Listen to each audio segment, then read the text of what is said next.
Newman, our leader. Kurt Busch is second. Casey Kane and Paul Menard, the top four. A really good chance to see here how two tires do work. Casey Kane gets a terrible start there. And Kurt Busch trying to move to the inside and take that spot away and take the lead away from Newman, but Newman will have nothing of it. No, got trouble getting into three, guys. Joey Logano. Big crash. Oh, he's all time down. Over and over, Logano goes between 3 and 4. No.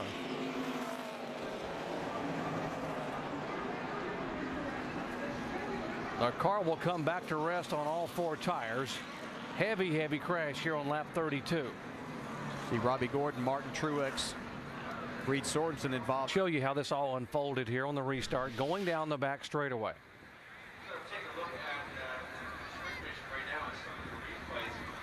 Really just kind of a stack-up effect. Like one of them got on the brakes and it's kind of forced. Yeah, look at Tony Stewart just missing this crash. Man, here's where it really gets exciting. Man. We talked about that there's nowhere to go as you come off of these corners, and when something like this happens, you make a commitment, and you've got one opportunity really to miss this wreck. Tony Stewart did a great job. Some others got caught up in it. Let's drive along with Tony Stewart here. See it develop right in front of him. He actually got into the back of the 20 as he checked up.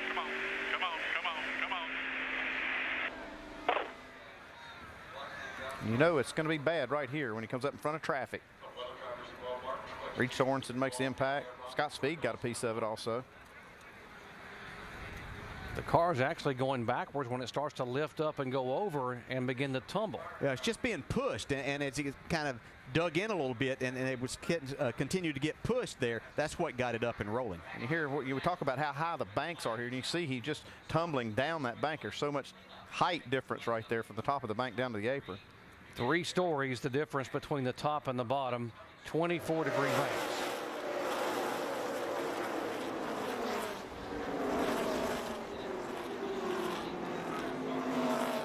Just side over side over side, a violent impact. And the good news that this new car that NASCAR brought on, 3 years ago, and the driver able to do exactly what happened. Now look at the right side of your screen, the 55 car coming into your screen there, right front tire. And that's a hard hit by Michael Waltrip. That'll take your breath. See, it does a ton of damage on that right front corner. It's good to see Michael able to drive it back in. Leaders are down pit road. Shannon? They certainly have had some tire issues. And we see a lot of issues. People trying to get on pit road. In the 12. Now watch the 18 car, middle of the corner. You can tell he loses the right front tire there. Thought he had an issue there because he was running slower, 3 or 4 tenths of a second. And we saw a little bit of smoke where the splitter was bottoming out, like he might have been losing some air in that right front. And finally let go there. Too tight on the last stop. It went up on the track bar, made an air pressure adjustment, and it didn't help. And the 18 hit the wall again, guys. He has been fighting no grip all day. Yeah, he's bouncing off the wall again, and the caution will come out. Oh, man, he's hitting it again. Easy, bud. Easy. Caution's out. Inside here. After the 19. Now. So 3 different times the 18 car hit the wall, bounced off, tried to keep it away from the wall, and hit it twice more, and now is able to get it down pit road finally. Yeah, that last time. Digging into the wall will show you what happened this time. Like the same thing as the last time. Like the right front went down. Inside you here. Inside. Clear low. Caution's out. Easy, bud. Easy. Caution's out. Inside here. Kyle Busch climbing out in the garage area. He has had DNFs here in 2 of the last 3. Show you again the contact with David Stremme a moment ago, which brought out this yellow flag. See, he'd been running high, but his car got loose. You can see chase it up there. Pretty hard hit. Probably pretty good bit of damage. Pairs in the front stretch. Got a big crash here on the front stretch. Yeah, the 78 lost it. Regan Smith coming out of turn 4. Slid down and was hit, and then Elliott Sadler and see a couple of cars that were involved in that first accident were involved in this one. They fixed their cars in the garage, came back out. To find out how your favorite athletes prepare for success, go to ESPN.com, search Locker Room Report. Down in time. Sevier got loose coming out of turn 4 here.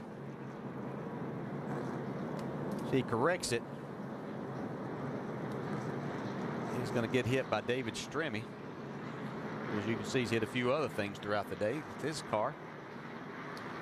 Now from Kyle Busch's onboard camera. Right in front of you, trying with the top. You want the top. There we go. Now let's see what Elliott Sadler saw. Shallow.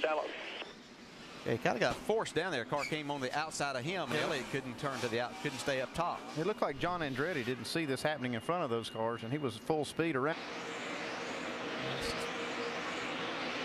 That was Carl trying to get on the inside. He got a little bit. Has a little fresher tires. It could really pay off. So I'll have to get back to you on that one, Doc. All right. I think he was running 7th when he came into the pits, and he's back to 8th. Uh-oh, they got a caution.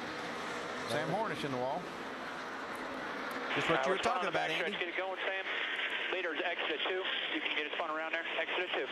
What are these leaders going to do now? This is a very difficult decision right here for all these leaders, whether they get tires. They can obviously make it on fuel.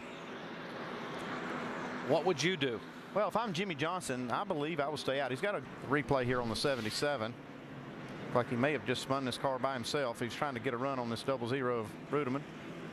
Yep. They may have got the left front down on the apron there. That will really loosen your car up right at that point in time. You want to keep it down there as much as you can, but it's kind of unloads the car. Let's see if we can see right here. It's hard to tell, but that seen that happen quite a few times. Now, if Jimmy Johnson does decide to pit right here, it'll be an opportunity for. And on the Monster Mile. About one more time around. He came here as a rookie driver in 2002. Not only did he win both races that year, he led the most laps in both races, serving notice that this young man was going to be a factor in NASCAR Sprint Cup racing. And here today, he has led 3 times for 271 laps, and Jimmy Johnson wins it at Dover.